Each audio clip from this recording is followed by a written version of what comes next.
Bonjour, dans cette vidéo, je vais introduire le thème sur le système immunitaire en spécialité SVT de première générale. Donc on va répondre à 3 questions. Qu'est-ce que le système immunitaire humain? On va donner une définition simple. Ensuite, on verra quelles sont ses couches, ou dit autrement un petit peu quelles sont ses étapes lorsqu'il se déclenche. Et puis enfin, on verra quelles sont les cellules du système immunitaire. Alors tout d'abord, petite présentation d'une publication Facebook qui date de fin 2019 pour la bonne année 2020. Cette petite publication relate que chaque siècle finalement a été marqué par plusieurs épidémies de maladies infectieuses, la peste, la variole, etc. Donc des maladies liées à des microbes, des micro-organismes pathogènes qui rendent malades. Et donc cette publication, entre guillemets, souhaitait sans doute démontrer que grâce au progrès de la médecine, de la technique, de l'hygiène, etc., eh bien, nous aurions une année tranquille et un siècle tranquille. Et ben, patatras, est arrivée la pandémie de coronavirus qui montre que c'est une question de coévolution. Il n'y aura jamais de fin à cette question-là.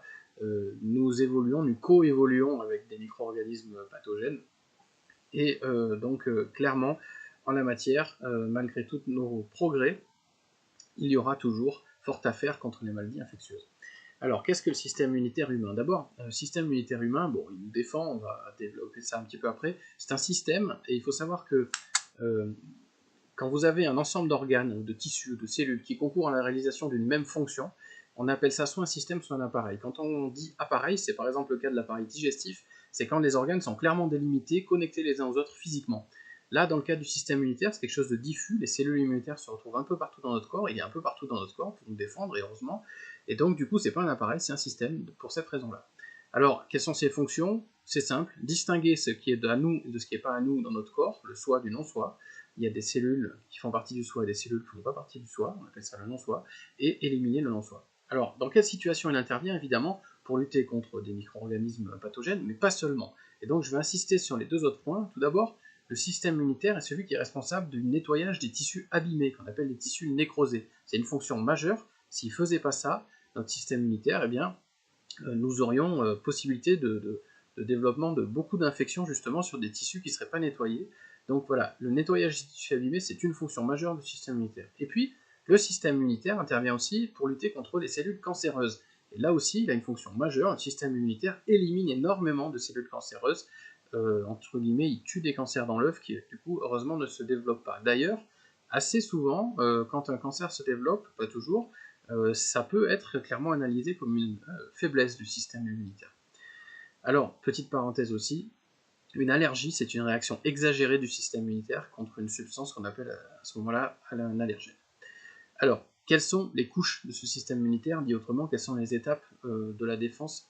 Alors, il y a 3 types de défense. Il y a les défenses passives, dans lesquelles en gros on ne fait pas grand chose, mais on empêche un petit peu le microbe d'avoir la possibilité de se développer, si c'est un microbe. Il y a les défenses actives, et dans les défenses actives, il y en a qui sont rapides, qui ne sont pas spécifiques, qu'on appelle l'immunité innée, puis il y en a qui sont plus lentes, qui viennent un peu après, qu'on appelle l'immunité adaptative. Alors, je vais détailler un petit peu les défenses passives. Les défenses passives, c'est d'abord quelque chose de physique, c'est tout bêtement que la peau et les muqueuses sont des tissus continus, des organes continus, il n'y a pas de possibilité pour des micro-organismes de pénétrer. Donc ça, c'est une barrière physique. Barrière chimique, souvent, on a à ce niveau-là de l'acidité, que beaucoup de bactéries, par exemple, n'aiment pas trop, et puis on a des molécules antibiotiques ou des enzymes qui sont assez désagréables pour elles, et qui donc créent un milieu défavorable. Et puis on a aussi des barrières biologiques, notamment par la présence des flores microbiennes symbiotiques qui occupent la place et qui donc, par concurrence, empêchent des micro-organismes pathogènes de se développer. Ensuite, on passe à la catégorie des défenses actives, c'est-à-dire que jusque-là, c'est simplement créer des conditions défavorables à la pénétration et développement des micro-organismes pathogènes. Là, cette fois, on va les attaquer. Alors, il y a une défense qui arrive tout de suite, dans tous les sens du terme, parce qu'elle est très rapide, elle intervient immédiatement, c'est l'immunité innée.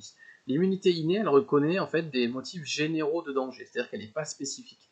Donc par exemple, elle reconnaît quand un tissu est abîmé, à travers des molécules qu'on appelle des DAMP, donc des signaux de danger.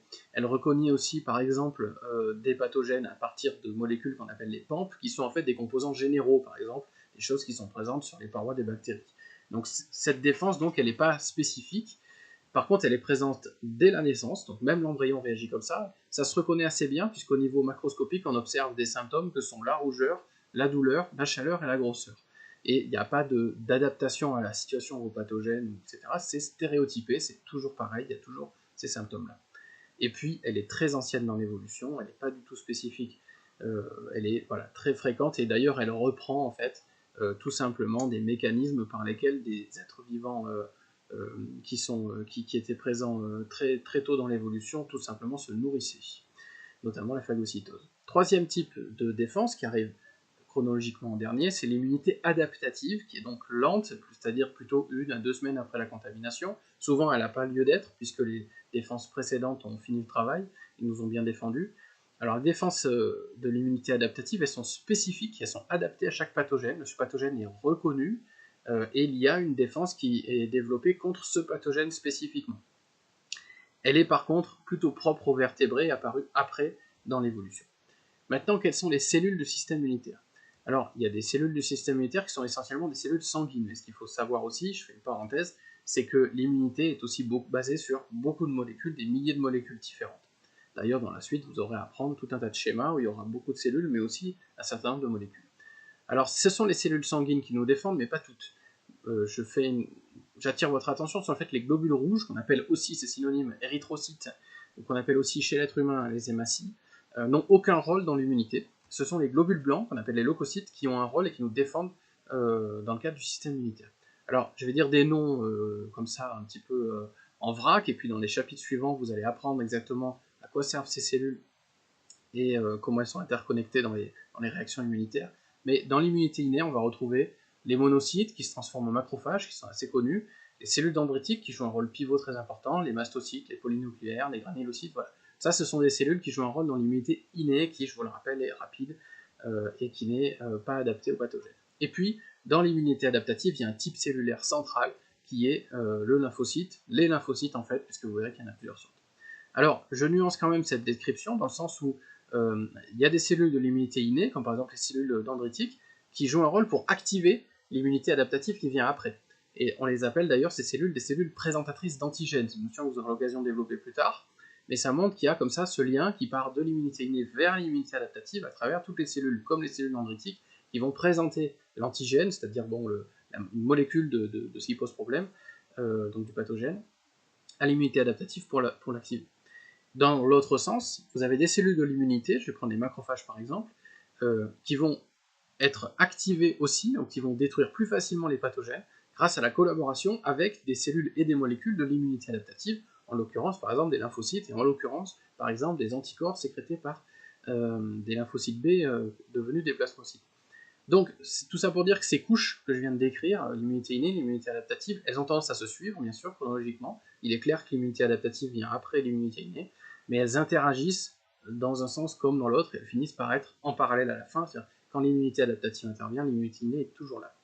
Voilà, sur ce, vous allez pouvoir développer, et à travers des chapitres, donc en spécialité SVT de première, vous allez vraiment apprendre des choses en détail, il va falloir apprendre des schémas, il va falloir apprendre un certain nombre de vocabulaire.